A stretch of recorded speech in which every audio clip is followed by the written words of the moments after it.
dostlar, bugün baba kardeşimizin şehitlik zirvesine yükseldiği 33. yıl. Ve bayakları tedbirimizi keçirdik, sonra gittik. İhsanından daddık. İndi bir de toplaşmışıq. Burada Sənan kardeşimiz gelip, yani gecikmesinin sebebi olur ki o biri şehidimizin ya tedbiri eyni vaxta düşüb, ona göre biraz gecikip ürək sözlerini desin, onu eşidək. Sonradan kim istəsə yine ürək sözünü deyə bilər. Əvvəla hər birinizi salamlayıram. Mən öz adımla, Qubadlıran İcra Hakimiyyətinin başçısı Cənab Malik İsaqov adından hər birinizi salamlayıram. Şəhidimiz Allah verdiyi baba Hüseyin oğlum, döyüş yoldaşlarına, onun kəndçilərinə, ağsaqqallarına, ən yaxınlarına və ən əsas da onun ailə üzvlərinə dəli üzvündən baş sağlığı verirəm. Allahdan rəhmət, qazilərə can sağlığı, qalan ordumuza güc qüvvət arzulayıram. Mən onu deyim ki, mən ürəklə, sidq ürəklə burada iştirak edirəm. Bizim o qədər vacib işlərimiz vardı, ancaq onlar mən atıb bura gəlməkdə məqsəd o şəhid ailəmizə göstərməkdə, necə deyim, nümunəvi bir adımdır ki, sadəcə cəmaatla bir yerdə. Bu şəhidlərimiz yaddan çıxmasın. İndi biz o iki şəhidimizin barelyefinə, üzünə baxanda miskilli baxsaq da qəlbin olmayaq, hikmin olaq. Çünki hər gün itkinlərin tapılması xəbər gəlir. Onların mübarək nəşi müqəddəs şəhidlər xiyabanında dəfn olunur. Bugün Azərbaycan hər bir diyarına, hər bir şəhərinə indi itkinlərdən xəbərlər var. Hansı ki, namərəm əskər məzarlarda, Xocalda, Xocavənddə, nə bilim, o döyüş gedən Murovda, Kəlbəcərdə, Laçında, elə Qubadlının özündə itkin şəhidlərin hər birinin məzarları Cənab Ali Başkomandan tərəfindən, tapşırığı ilə o qəbirlər açılır, onlardan deyinti analizi götürülür. Bilirsiniz, Qubadlı tarixində də itkinlərdən biri tapıldı, ötən ilin yazında. Ələkbərov Cabit Fazlıoğlu, Noğlu kəndindən və onun mübarək nəşi dəfn olundu. Mən arzu edirəm ki, inşallah bütün itkin şəhidlərimiz tapılsın, həmçinin də babanı. Və elə bu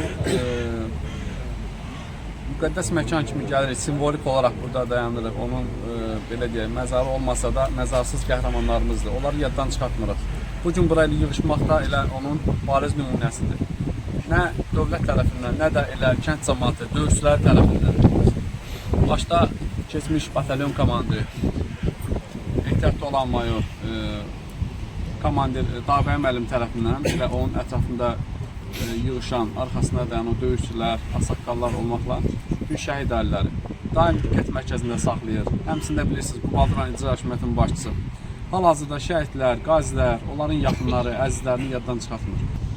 Mən cəmi şəhidlərə, itkin şəhidlərə Allahdan rəhmət, qazilərimizə can sağlığı, o bizi qoruyan əskərlərimizi başda Ali Başkomandan olmaqla Allah qorusun deyirəm. Sağ olun. Mən doğrudan da Dondarı cəmaatı haqqında bir neçə söz demək istəyirəm. Rayonumuzun böyük kəndlərindən biri. Mən orayla belə uşaq vaxtından əlaqəm var. Sonra hərbi xidmətdə mənim dostum vardı bir yerdə uzaq şərqdə, Arif Mahmudov, Xalidin kişinin oğlu. Onunla bir yerdə olmuşuq, Oruç Paşayevdir, onların hamısı ilə.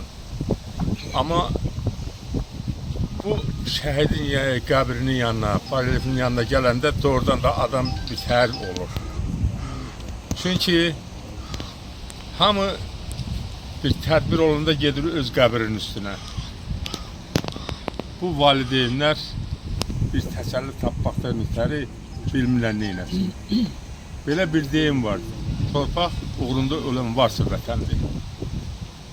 Bir də deyirlər ki, torpağa su düşəndə palçıq olur, qan düşəndə vətən. Belə oğullar hesabına vətən sayılır. Amma bir sözdə deyim ki, bunların valideynləri həmişə gözdə olur. Gözdə qulaqda, fikir yolda, o iki bayatı var, ardıcıldan deyirəm, bu ən çox bunlara aiddir. Deyir ki, əzizim balabanı, asta çal balabanı. hamının gedəni gəldi. Bəs mənim balam hanı? Bax bu valideynlər bunu deyir. Bir də deyir əzizim badamı var. Füstəsi, badamı var. Gəl qapıdan gir oğul, desinlər adamı var. Allah onlara rəhmət eləsin. Onların yeri nurla doldu. Öz adımdan, ailəmizin adından, sizin adınıza öz minnətdarlığımı bildirirəm. Allah köməyiniz olsun. Yəni biz səhər-səhər yığışdıq, indi də Qubad İcra Hakimiyyəti nümayəndələri gəldi, onlarla bir yerdə yığışmışıq. Hamınıza minnətdaram. Allah cəmi şəhidlərimizə rəhmət eləsin. Allah bizə də yol açsın. Biz də nəşini tapaq, gətirək, basıraq, gözümüz bu yollardan çəkilsin. Allah sizə dəyməsin. Allahın həmişə yadında olasın. Yəni şəhidi yad eləmək bizim hamımızın borcudur. Amma bəzən görürsən ki, gözləmədiyin yerdən gəlinir. Tabii gözləmədiyin yerdən gəlinəndə insan başqa cür da belə nətər hiss eləyir ki, bu şəhid ölməyibdir, bu şəhid yaşayır, bu şəhidin arxasıncan gələn var. Sağ olun. Allah razı olsun.